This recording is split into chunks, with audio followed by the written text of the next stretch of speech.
La maravillosa poesía de Hugo Jiménez Agüero, la maravillosa y a la vez precisa poesía de Hugo Jiménez Agüero, nos sitúa en la geografía patagónica.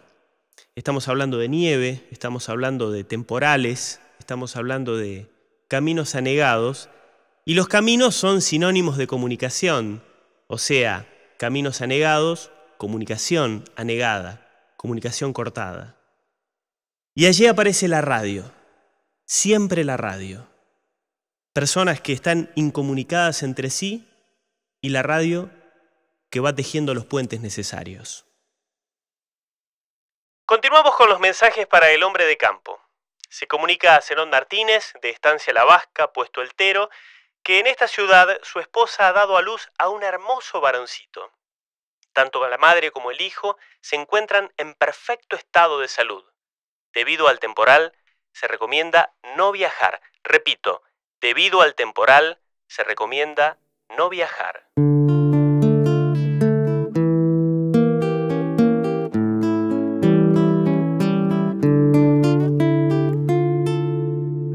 Poncho de lona encerao,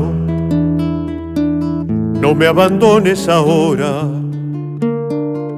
que está nevando tupido y el viento sopla escarchao. Se me hace largo el camino por la noticia en la radio.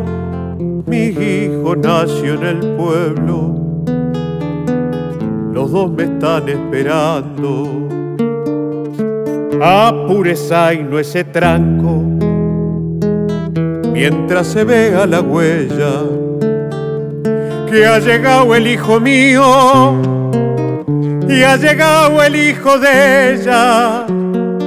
Si el cielo está encapotado, también me llueven estrellas, aunque no sienta las manos pa' acariciar la más bella. ¿Cómo no voy a llegar, virgencita de la huella? No ha dejado de nevar y el viento blanco me acecha. Siento en el pecho un dolor que me hiere como flecha, ansias de mi corazón por ver al hijo y a ella. ¿Cómo no voy a llegar si habré aguantado temporales? Un hijo es algo vital, como el agua, como el aire. Ya no puedo respirar, tal vez mi aliento se escarche. No me vayas a fallar. Zaino, seguí pa' adelante. La pucha que está nevando, tanta nieve no me acuerdo. De algún puesto lejano están ladrando unos perros. Campanas debieran ser, o por lo menos cencerros, para anunciar que mi hijo me está esperando en el pueblo. Hoy le preparé en el rancho un quillango de chulengos pa' abrigar su cuerpito, solcito de los inviernos. Ya no serán como antes, cañadón de los silencios, la risa de mi muchacho se hará canción en el viento. ¿Cómo no voy a llegar, virgencita de la huella? No ha dejado de nevar y el viento blanco me acecha. Siento en el pecho un dolor que me hiere como flecha, ansias de mi corazón por ver al hijo y a ella. ¿Cómo no voy a llegar si habré aguantado temporales? Un hijo es algo vital, como el agua, como el aire. Ya no puedo respirar, tal vez mi aliento se escarche. No me vayas a fallar. Zaino, seguí pa' adelante. Seguí pa' adelante. Vamos, Zaino. Vamos, Zaino.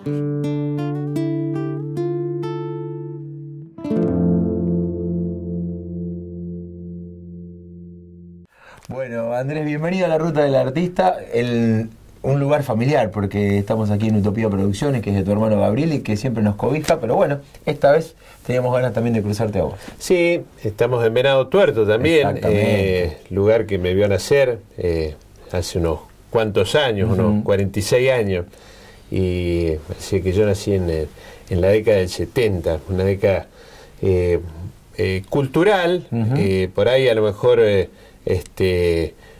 donde se venían cocinando un montón de cosas, ¿viste? Pero bueno, yo en esa época era muy niño. Y además, el nacimiento del 70, 71, 72, toda esa generación a la que yo pertenezco, es nacer en dictadura. Exactamente. Después, bueno, obviamente cuando empecé a entender mucho las cosas, ya me encontraba en la adolescencia y tuvimos la suerte de ya en el 83 empezar a vivir en esta pampa y en este país en democracia. Sí.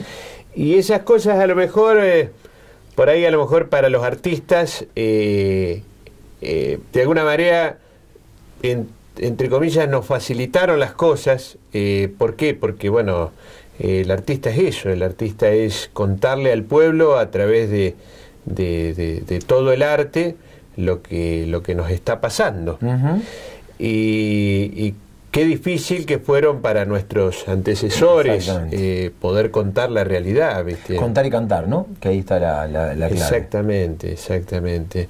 Y bueno, yo empecé en el arte porque en casa, bueno, en la radio siempre se escuchaba música, desde ya que mis viejos han marcado un poco el rumbo de mis gustos. Porque, bueno, mi viejo es muy tanguero, entonces infaltable escuchar un tango todos los días, desde ya que a esa edad, a la edad de niño, entender el tango es muy complejo. Muy complejo. Pero seguro escuchaste a Gagliardi. Y claro, y ahí empecé a escuchar a Gagliardi. Gagliardi ya me empezó a enternecer, ya de chiquito me gustaban que me cuenten cuentos. Como decía la amiga Miriam Carabajal, nosotros somos narradores, somos cuenteros. En definitiva, a uno lo conocen como recitador, pero nosotros nos dedicamos a poner la voz en las palabras de los poetas. Y es todo un trabajo, el amigo Juan Carlos Carabajal, una vez explicándole sobre mis gustos y sobre mis profesiones, él con esa dosis de poeta y de escritor me dijo: vos sos un recitador que trabaja de ingeniero, porque bueno, en mi plano profesional, bueno, estudié agronomía, en mi secundaria estudié en el agrotécnico. Esa etapa fue muy fuerte, tanto lo de la primaria como de la secundaria fue muy fuerte musicalmente hablando. Nosotros teníamos una excelente profesora de música en la primaria, Inelda Sobrero, que realmente nos marcó una huella muy fuerte. Ahí empecé a cantar en los coros de la infancia, pero después vino la etapa del agrotécnico, que el agrotécnico está muy relacionado con el canto. Y ahí, bueno, conocí un par de amigos de mi misma edad, conocí a gente que me empezó a hacer gustar el recitado. Había mi amigo y compadre Guillermo Pache, gran recitador, que después él lo siguió recitando, o recita de vez en cuando. Para los íntimos. Pero me enseñó a recitar, me enseñó cómo se trabajaba la palabra desde la voz. Él no me enseñó, yo en realidad lo observaba mucho a él, y ahí empecé a recitar yo también. Y no sé si lo hacía como él lo hacía, porque me gustaba mucho como él lo hacía. Pero bueno, también en casa escuché mucho a Héctor Gagliardi, con los Reyes Magos. Bueno, me hacían escuchar poemas que estaban más relacionados con los niños. En el tango, bueno, ¿quién no escuchó bueno, El sueño del pibe? Ese tango que habla del pibe que soñó que jugaba en primera y que sobre el final hace el gol, y que bueno, que de alguna manera es una ilusión que sigue estando. Una ilusión, es la ilusión del artista, la ilusión del artista, del que hace deporte, la ilusión de todos. Después también en los Winco que teníamos en casa, en la casa de mi abuela, me encontré con Landricina, con don Luis Landricina y su Casi Gringo, su historia, esa historia contada en poesía, la historia de él, de su familia italiana y de su Chaco, y qué fuerte que es, y cómo a tan escasa edad, a los 13, 14 años ya entendía mucho, ya ese tipo de poesía me llegaban al corazón. Y después en la casa de mi abuela estaba el disco del amigo Chacho Santa Cruz. Mi abuelo se ve que lo tenía, donde de un lado estaba El par de botas de Julio Gutiérrez Martín, poeta de Teodolina, y del otro lado estaba Entre hombres. No alcancé a conocerlo a don Julio Gutiérrez Martín, murió allá en el año 85, 86, yo recién estaba empezando a hacerme amigo de la poesía y del recitado. Me hubiera gustado conocerlo porque bueno, en el rubro, en el rubro de los recitadores, El par de botas es una especie de himno. ¿Por qué es un himno?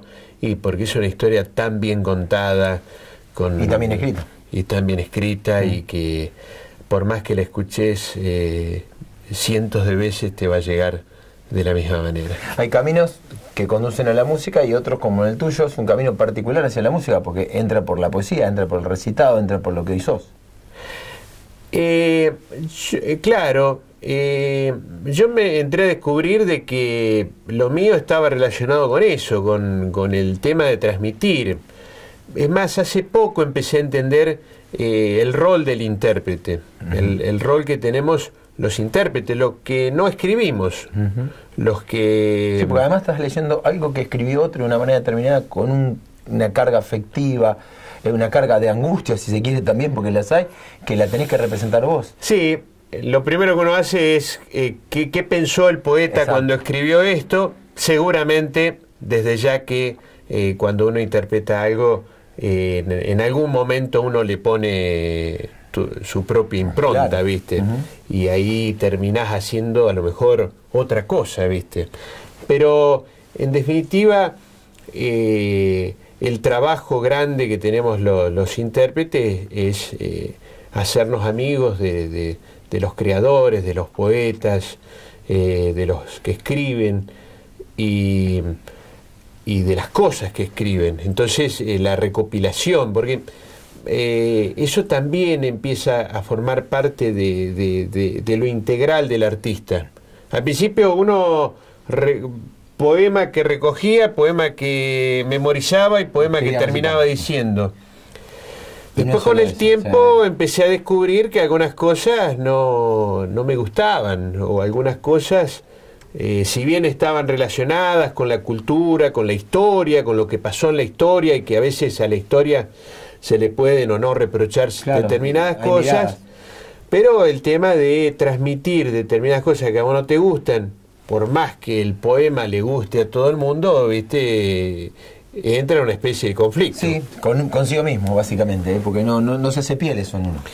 No, y ahí es donde uno empieza a descubrir de que uno tiene otros rincones, y empieza a ver de que, bueno, los rincones del artista son infinitos, pero al mismo tiempo uno los empieza a moldar de acuerdo a las ideas, a lo que uno quiere gritar, a lo que uno quiere contar, y bueno, por ahí te terminás haciendo amigo de determinados poetas, porque hay muchos poetas que terminan escribiendo casi lo que vos pensás. y eso es fuerte. Sí, termina siendo una síntesis además genial, ¿no? Para el que quiere, y en este caso todavía no puede escribirlo. Sí, en realidad eso vos nombraste la palabra poder escribir. Escribir, podríamos escribir todos. Sí. Sí, al contrario, yo también en algunos momentos escribo y mucho. Lo que pasa que cuando descubrís con cuánta facilidad escriben determinados amigos, porque vos te terminás haciendo amigos de los poetas, incluso muchos de ellos, hay uno que es muy amigo mío, ¿viste? Y hay otro que es mi tío, y entonces vos los conocés y vos de alguna manera, che, tengo esto que me está doliendo, esto que quiero contar, y vos ves que en 5 minutos te terminan poniendo en palabras lo que vos sentís con el corazón, o lo que vos razonaste, y es muy fuerte. En 5 minutos te lo hacen. Y vos decís, ¿dónde encontraron esas palabras? ¿Cómo hicieron para acomodar todas esas palabras? Y bueno, un poco desde ya que es el oficio, como decía Juan Carlos Carabajal, pero también otro poco es el haber nacido poetas. Vamos a escuchar algo y después vamos a meternos ya en los escenarios, en las primeras incursiones, en lo que fuiste cambiando y a quienes fueron conociendo también arriba de los escenarios. Dale. El patio, del poeta venadense Gerardo Armando Pácera.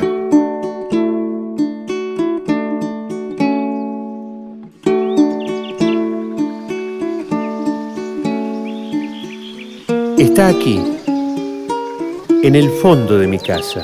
Con solo abrir la puerta puedo verlo. Tiene olor a jazmín y a pasto tierno. Tiene soplos de viento y crujir de madera. Está aquí, el minúsculo alef de mi existencia. Mis amigos más nobles, siempre prestos, y un puñado de pájaros diversos. El níspero, el ciruelo y las higueras. De noche vienen almas en descanso porque a la misma hora ladran perros. Mientras la luna orilla cada hoja de las enredaderas y oscurece los leños.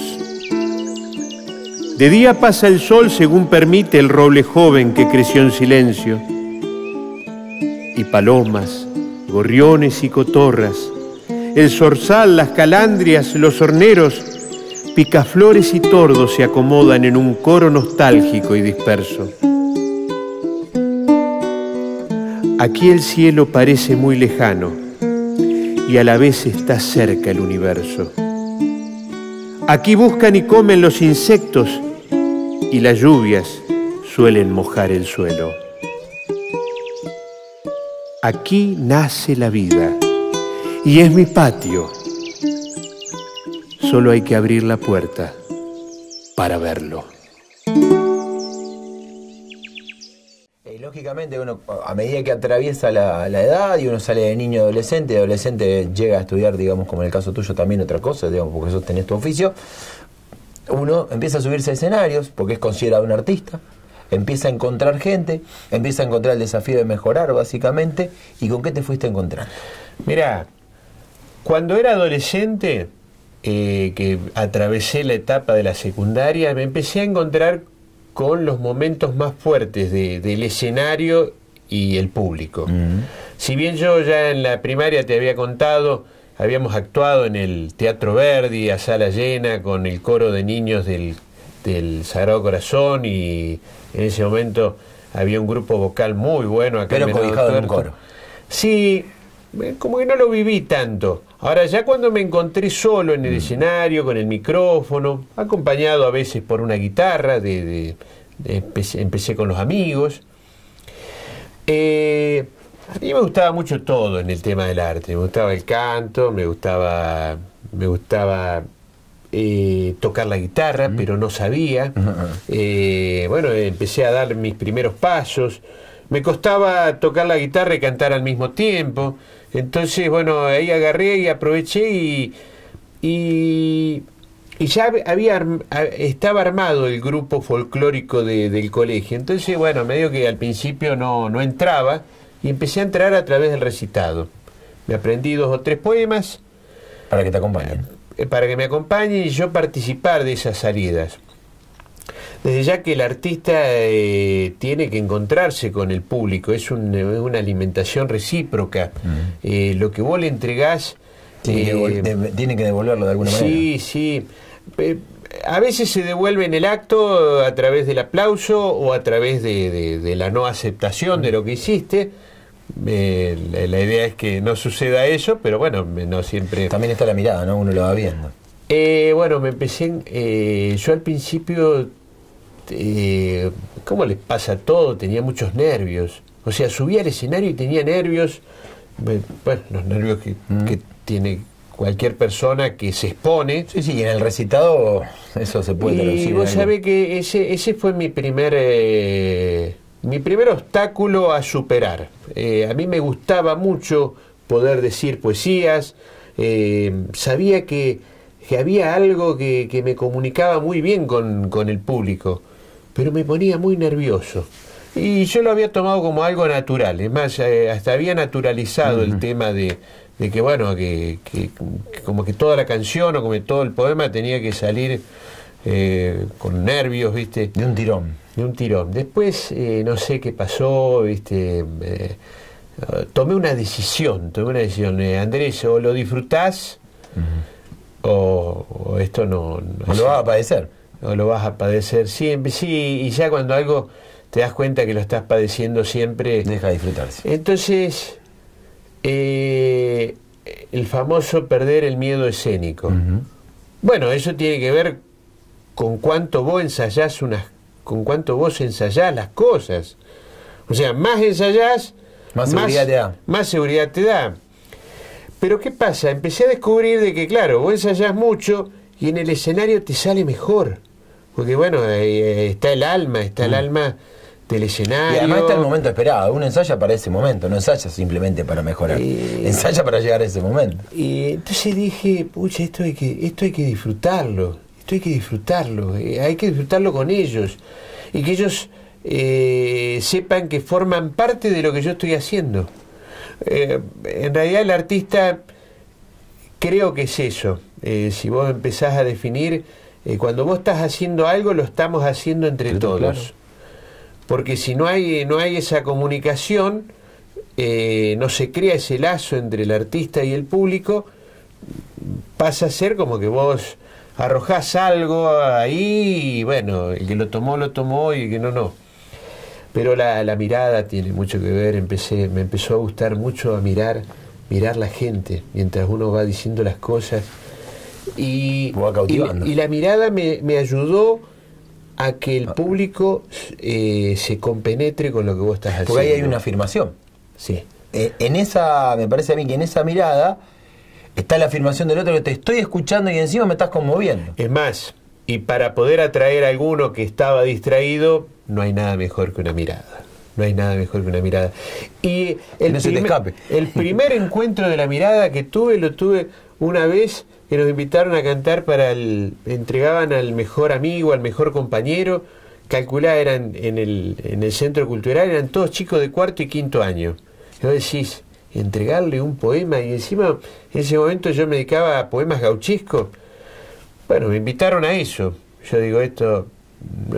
O sea, fui con la seguridad de que funcionara, pero nadie me garantizaba de que en un público tan joven eso pudiera funcionar. Además, era un público que no estaba muy empapado con la temática rural, claro, o la temática es más urbano lo que los pibes tienen. Era todo urbano, era Campeonato Tuerto. Los pibes estaban por otro lado, andaban. Cuando recité, me acuerdo que fue El par de botas. Por Dios, cómo llegó ese tema, y cómo a la salida chicos de la edad mía que me conocían en los boliches, que nunca me habían visto en peñas folclóricas porque por lo general no iban. Che, qué bueno lo que hacés, eso donde me empezaron a preguntar, ¿hay cassette de esos? Porque eso era en el año 86, 87, 88. ¿Dónde encuentro esa poesía? Bueno, acá tenés un referente cercano. Un referente local. Tuve la dicha en esa época de formar parte de un grupo de exponentes locales que algunos de ellos hoy por hoy están en la rama nacional, muy amigos de la Chiqui Ledesma, o sea, además... ¿Se proyectaron? Claro, que se proyectaron, que eran amigos, que compartíamos las tardes, que compartíamos en ese momento... el hermano Tito Ledesma empezaba a tener su estudio de grabación, que todavía lo tiene. Sí. Y bueno, y ahí nacimos todos en ese grupo, folcloreando todos juntos, en una casa donde el papá es poeta, o sea que también era una especie de centro Máximo cultural, Roberto una Ledesma, especie de centro cultural. Máximo Roberto Ledesma. ¿Cómo me comunico con él? Porque mi papá en el año 84 es un gran recitador y fue el primero que me empezó a marcar las primeras cosas y cómo se dice un poema, y que un poema no hay que gritarlo, sino que hay que ir saboreando las palabras. Recitó en ese momento Romance de los Hinojos, que cuenta un poco la leyenda del venado tuerto. Entonces fíjate vos cómo todo se empieza a amalgamar, o sea, hay un cruce que tiene que ver con la historia, con el presente, con la necesidad, pero también con un colectivo que funciona, que eso a veces es lo más difícil de encontrar. Contemporáneo, ¿cuáles son mis contemporáneos en mis gustos, en mis deseos? Y bueno, vos lo tenías, es muy difícil. Los eso. amigos. Venado tiene mucho de eso en el 80. Sí, Mauricio Dave, que fue mi amigo de toda la vida, terminamos la secundaria juntos. Él es hoy cura párroco ahí en Alcorta, gran guitarrero. ¿Se ve en Alcorta? Sí. Vamos a mandar un saludo. Claro, amigo, ¿Sí? amigo, que me enseñó un poco esto de tocar la guitarra y de no tener tanto miedo. Hay que tener un poco de hay que asumir riesgo. Hay que asumir riesgo. Que es lo que uno no quiere. Algunos le llaman caradurez, pero no, es un poquito más complejo. Pero el artista, claro, necesita no inhibirse ante esa situación que es, pero esto es un caradura, no es un caradura. No tener vergüenza. Me estoy acompañando de esta manera. Bueno, y así que imagínate todo el semillero de amigos que yo tenía.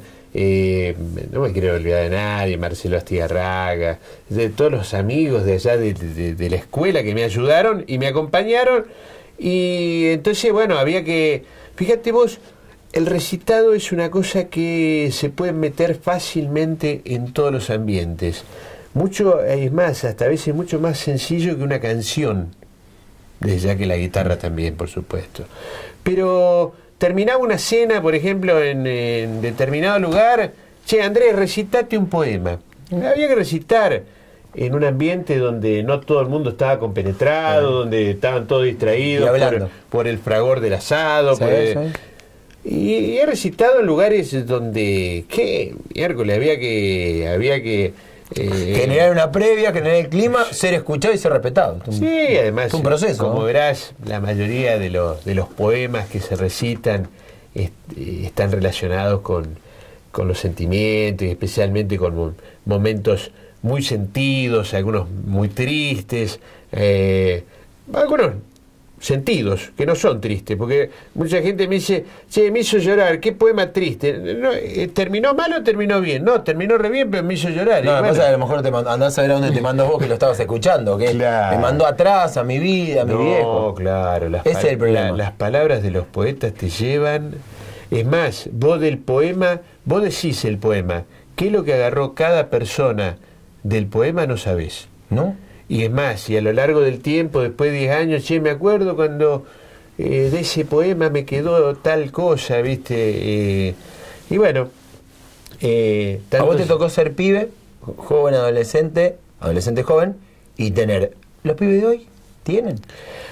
Y un pibe de 17, 18, 19 años quiere hacerlo. Bueno, viste que todo tiene que ver Está bien con... que el rap anda por ese lugar, digamos, más allá que es importado, anda por el lugar de decir, anda por ese mano a mano de decirle al otro, más de la payada, pero está la palabra ahí. Pero bueno, en este caso la identidad nuestra no hay que escarbarla, me parece. Mirá vos cómo nombrás casualmente ese tipo de arte que tiene que ver con la poesía repentina y que se han juntado con los payadores. Sí. Se han He visto yo y cosas muy interesantes. Sí, uno de cada lado, escenarios. Ya que, a ver, vamos a utilizar una palabra de los jóvenes, es copado. Es copado. Sí, los chicos pueden hacer esas cosas también, y que se sienten propio de ese tipo de arte, y poder contar lo que sienten a través de eso, un golazo. Un golazo. Tiene que ver mucho con la casa. Sin casa insisto, yo creo que la esencia de todos los que hemos nacido así, de esta manera, un poco se nace, pero el 90% es lo que es todo el ambiente donde te vas criando. Hoy se vive de otra manera, se vive sin pausa, y es un desafío diferente. Quizás la música, la radio misma, no está tanto como antes, porque está Spotify, pues está la individualidad de la escucha, que es otro tema a discutir. Vamos a escuchar el programa, no importa, somos 4, estamos hablando, pero está la radio ahí. Yo creo que yo nos criamos de la misma manera. La radio estaba, yo sé quién es la Andresina, quién es Don Verídico, porque lo escuché, después hice radio, tele, pero porque en mi casa estaba eso. Y hoy está más la tecnología de otra manera, y eso seguro, pero yo no reniego de los avances.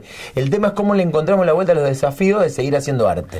Sí, hoy es mucho más difícil que una persona esté mucho tiempo escuchando a alguien o viendo a alguien, pero si se le encuentran esos espacios y esos tiempos, yo creo que a ese tipo de detalles no se va a renunciar, desde ya que el teatro es milenario, y a pesar de que hoy todo es más rápido, y eso de, no me gustó las 2 primeras estrofas del poema, lo cambio. Antes al menos lo terminaba de escuchar, ¿viste? Sí.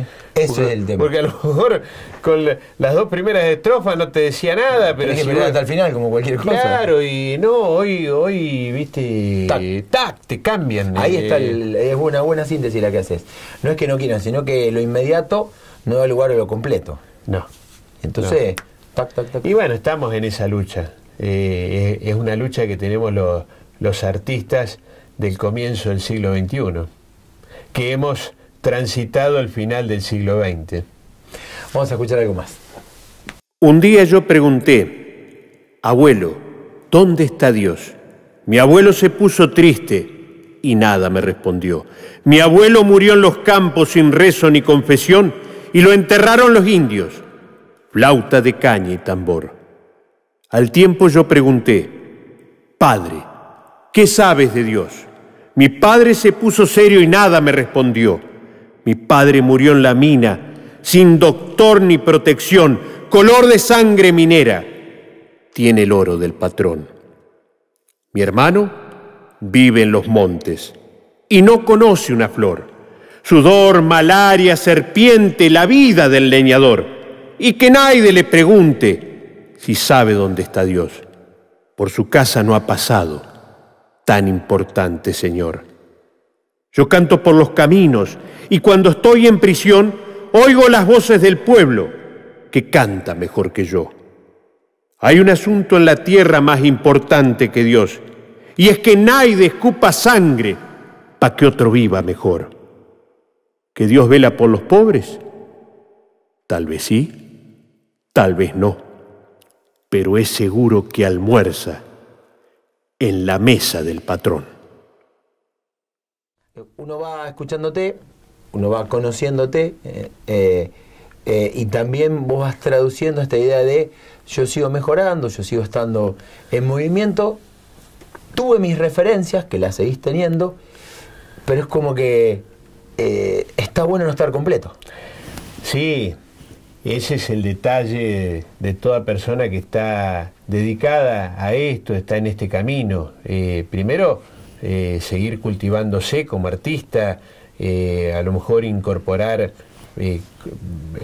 cosas nuevas, pero ¿cómo es que se incorpora cosas nuevas? O sea, yo te decía que en este rubro, o en este rumbo, o en esta ruta que tracé desde que empecé, a mí siempre me gustaron que me cuenten los cuentos. Mi vieja me contaba muy lindos cuentos. Es más, mi vieja me contaba los poemas que hoy sé de memoria, pero en forma de cuento. O sea, el primer cuento que escuché fue El Malevo, pero contado por mi mamá y cómo se acordaba ella. Mejor, mirá, porque hay lugar alimentivo ahí. ¿Y dónde me lo contó? En la cocina de su casa, ¿viste? Y después mi viejo, cuando yo recitaba algo, me decía, no, pará, yo lo haría de esta forma. Y yo digo, miércoles, qué lindo que lo dice, pero yo primero, principal, que en ese momento no tenía el color de voz que tenía mi viejo, tenía un color de voz, tiene un color de voz bellísimo para recitar. Eso que parece solamente parte tuya, yo lo quiero valorar porque hay una permanente, digamos, un traslado cultural de algo que no está en los libros, que es cómo lo hacía tu viejo, su manera, que es la de no de un artista consagrado, pero sí, ahí hay mucho de la cultura popular que está puesto y que mañana desaparece. Sí, exactamente. Bueno, son las pequeñas cosas. Las pequeñas cosas. A ver, a mí lo que no me gustaba de mí el color de voz. O sea, durante mucho tiempo... ¿El tuyo? Sí, no me gustaba... un tema de identidad, no me gustaba escucharme grabado. Yo veía que tenía aceptación por el público, pero iba a grabar y no me gustaba. A lo mejor, no sé, yo ahora me escucho cómo grabé en aquel momento y digo, pucha, no era tan malo como yo creía. No, a lo mejor no me había hecho amigo de mi tono de voz, o a lo mejor aspiraba a otros colores de voces que nunca los iba a tener y que yo en realidad tenía que trabajar con esto, y que mucha gente viene y te dice, che, qué lindo color de voz que tenés. Y yo, bueno, juguemos más con esto. ¿Sí? Y bueno, en esta ruta del artista ha habido mucha gente que no solo en esta ruta del artista, al ser mirado, tenés que rescatar lo que las personas te van diciendo. Los jurados de los distintos festivales, yo en el 2003... ¿Vos ganaste en el 2003? En el 2003 gané en el Festival Nacional de Varadero, en el rubro recitador, y en el mismo año estaba muy aceitado, muy afinado, muy convencido aparte. Muy convencido, con mucha confianza, practicaba mucho, practiqué con profesores de teatro, Zapicán, Mauricio, un montón, me juntaba con el Gaucho Bataraz, me tiraron herramientas profesores de danza, Alfredo Viale y Andrea Oviedo, por el cuerpo, por la postura. O sea que fue el último detalle que me ajustaron ellos. Yo recitaba no encorvado, pero de una manera que no ofrecía algo más completo. Más completo. Claro, esto y era esto también. Pero me corrieron un poquito el hombro, levanté un poquito el hombro, y las manos. Puse las piernas de otra manera y empecé a trabajar con las manos de otra manera. Después, bueno, con los directores de teatro trabajábamos el poema.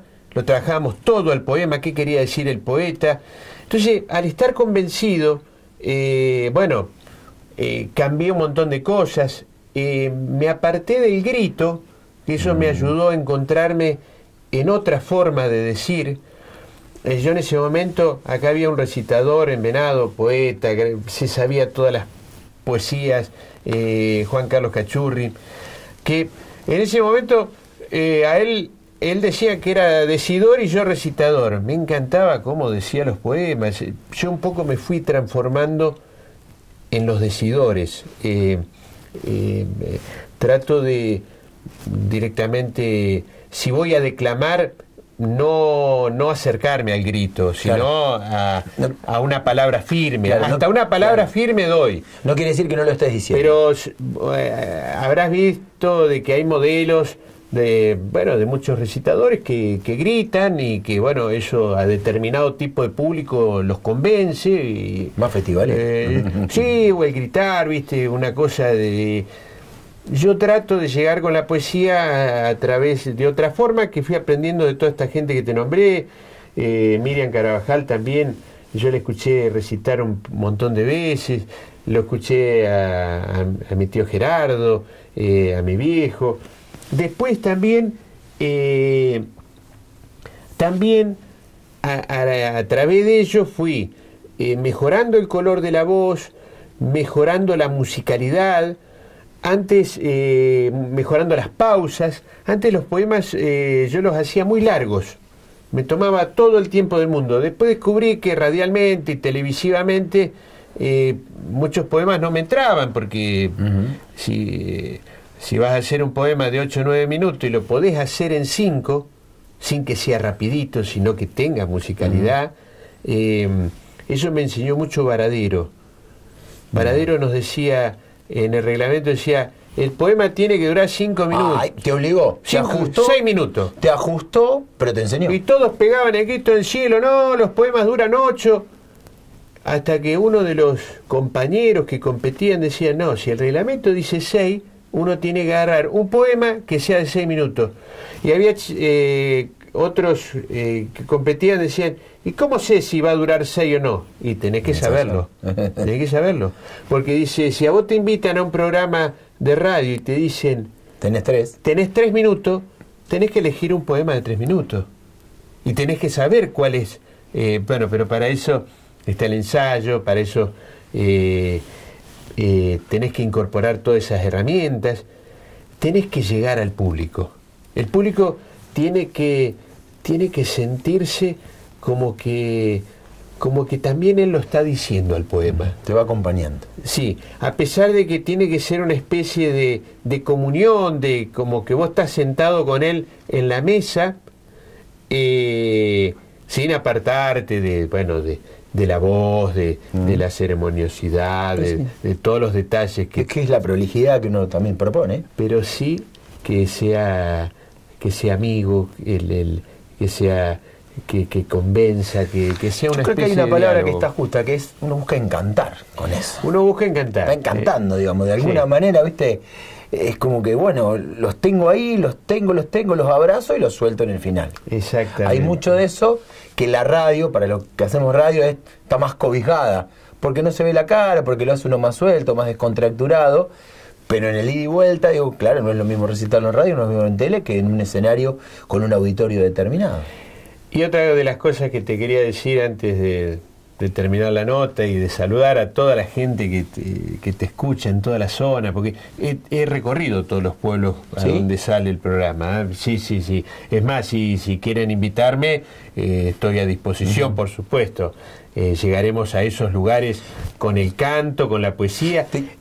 A través de Facebook, ¿tenés un Facebook? Sí, tengo un Facebook que se llama Andrés Walter Sarich. Ahí están escuchando. Si quieren escuchar algunas de las cosas que hago, en la red también, en YouTube hay un montón de cositas, pero la idea es poder compartir en los distintos pueblos alguna cantata, algún recital interesante con todas las canciones y los poemas, y llevamos siempre la temática relacionada con la gente.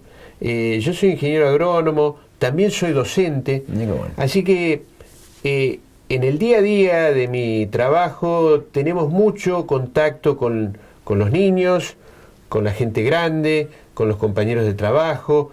Hay muchas cosas que nos sensibilizan y que hay poetas amigos que nos cuentan esas cosas.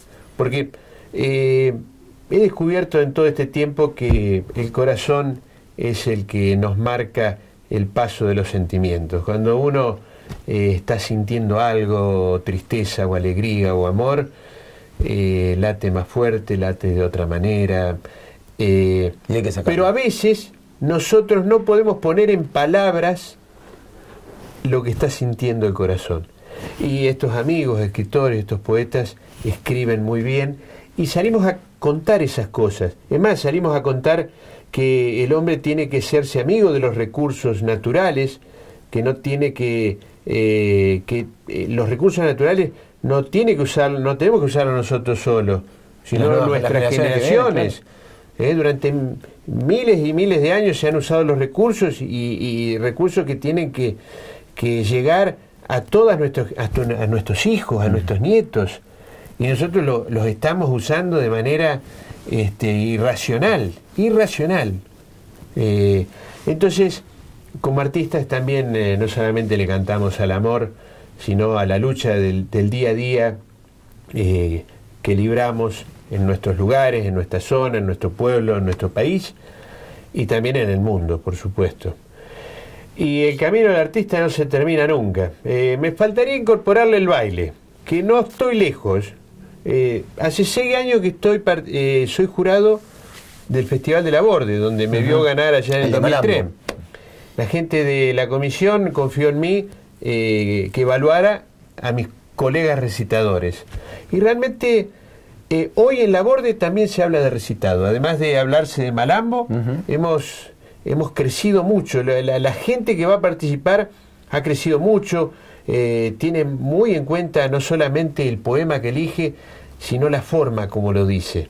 La voz, lo que te hablaba recién, la musicalidad, la expresión corporal, el acompañamiento musical que elige, la vestimenta, cómo se presenta al público, cómo convence al público.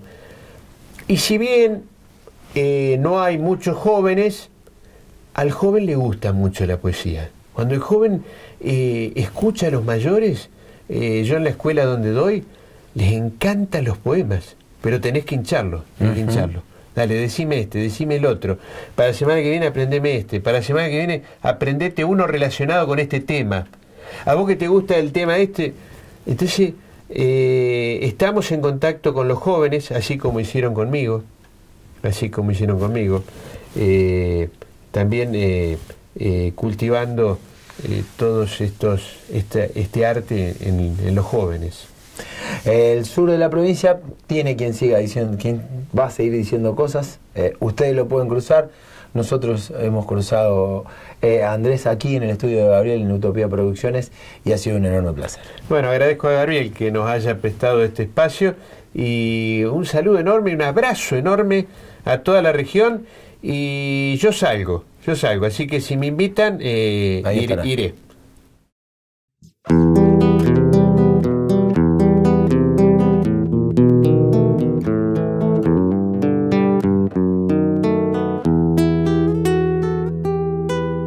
Sentado en su despacho, el comisario estaba hojeando expedientes cuando el cabo se presentó trayendo al detenido. Un mozo de 30 años a lo sumo, vestía bombacha gris, corralera, pilchas que a juzgar por lo viejas estaban dando pruebas de la miseria de su dueño. Sin levantar la vista de los papeles, el comisario prestó oídos a las palabras del cabo. «Me lo entregó el sargento. Así según dicen, este paisano vago le robó unas botas al bolichero Vivas, comisario». ¿Unas botas? Ajá. Ladrón barato. ¿Cómo te llamas? Horencio Nievas. ¿Y de dónde sos? De acá mismo, señor. ¿Trabajás? No, señor. No hallo trabajo. Estuve conchavado para la cosecha en la chacra de los Barcalas, pero en cuantito terminó la junta de maíz, me echaron. Ahora hago algunas changas y ansí vivo. ¿A qué le llamás changa? Andá robando. El paisano bajó la vista al suelo. ¿Ande tener las botas? En el rancho, señor. Agente, mande a buscarla y páselo para adentro a este ratero, que ya vamos a ver cuánto te damos. Salió el milico tras la orden y don Segundo se acomodó en su silla y se puso a pensar. Un par de botas. Ni para robar sirven estos paisanos vagos. No habían pasado 2 horas que un milico se le cuadró en la puerta del despacho. Con licencia, comisario. Fui hasta el rancho del detenido Nieva a buscar las botas que le robó a don Vivas. Me las dio su mujer. Las tenía puestas un chico de ellos, un pibe de 7 años a lo sumo. ¿Cómo? ¿Con qué estas son las botas? Son muy chicas para ensuciarse las manos. ¿Qué decía la mujer? Nada, comisario. Lloraba como una magdalena. Cuando me iba a ir me dio esta carta para que se la diera a usted en sus propias manos. A ver, dígame. Nada más natural. Mujeres que me piden los maridos. Lo malo es que siempre lo hayan angelitos, aunque le estén haciendo sombra al mismo diablo. Pero esa carta era distinta a todas. escrita en un papel de estraza, mugriento, arrugado. Las palabras eran una hilera torpe de garabatos que habían estampado la gracia y la inocencia de aquella criaturita de 7 años, ajena por completo a la desgracia que la miseria echó sobre su rancho. El ceño del comisario se fruncía al tiempo que la iba descifrando, y al acabar de leer, casi temblaba esa hoja de papel entre sus manos. ¡Agente! ¡Mande mi comisario! Vaya y devuelva a la mujer de Nieva esas botas que ha traído. Dígale que fue un error, que nos disculpe, que nos sepa disculpar. Después me le pregunta al bolichero, de parte del comisario, cuánto vale la bota. Se las paga y que se olvide el callo. Espere, no se vaya. A Orencio Nieva ya mismo me lo largan. Y que no deje de venir por acá mañana mismo. Pueda ser que le haya hallado algún trabajo. Se retiró el milico tras la orden y nuevamente don Segundo se acomodó en la silla para repasar esa carta que aún temblaba como un pajarito herido entre sus manos, la cual en esas letras garabateadas decía: Señores Reyes Magos, yo les pido que se acuerden este año de traerme las botitas. Yo soy bueno, y según me han dicho los demás chicos, si uno se porta bien todito el año, ustedes no se olvidan del regalo. Al apartar la vista de la hoja, sintió como una brasa dentro del pecho y echó afuera la rabia murmurando: mientras que la miseria haga ladrones de esta laya, yo nunca serviré pa' comisario. Nunca.